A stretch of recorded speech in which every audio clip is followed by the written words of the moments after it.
It is the #1 problem in schools, and it is costing the school system millions. One author wants to offer an alternative to school suspensions. Michelle Rappaport, who wrote this book that I'm holding right here, Building Bridges, an Alternative to School Suspension, is joining us live here in studio to tell us more about this and that alternative. Thank you so much for coming in. Hi. So what is the problem here? What is the issue at hand? The problem is that students are being suspended. They're being sent home and nothing changes. Yeah. So it's costing districts millions of dollars in revenue.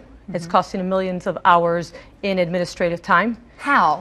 How are they losing money through all of this? Well, when students are suspended, they're not being reimbursed for the students at school. So they're still paying for teachers, they're paying for all of the specials, but the students aren't being, they're not at school.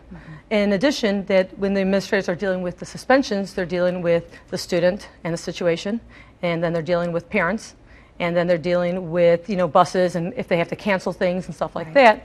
So it ends up being, a very costly thing.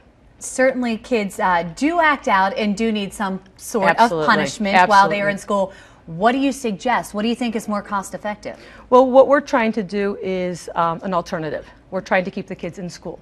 So instead of sending them home, they come to school and they're in the Building Bridges program. It's in the school, so they come to school during the day.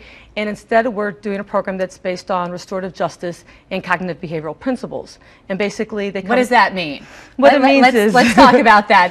Okay. What it means is that they come to school, they process, and they learn to take responsibility for what they did, and then they learn to make things right. Is it similar to in-school suspension? Not at all. Not at all. No. So how is it different? Because it's different because the staff is actually working with the students. They're Okay. teaching them alternatives. So they go through, there's a whole process that's involved with taking responsibility, mediations if needed, restitution, and other kinds of things that will, help the students make better choices in the future. And do you think that is more cost effective because you're still going to have teachers there, working with them? How do you think money-wise that it would work out? Well, we found that we've already saved thousands of dollars in the past 2 years for us using this program, because what happens is we're using the staff that's already in the school, so we're not hiring additional staff, and we're still being reimbursed for the students coming to school. So what's next for this program? Do you think that this is going to continue around the state, or what's your goal? Well, the goal is to get the word out there. I've been working at presenting at conferences on other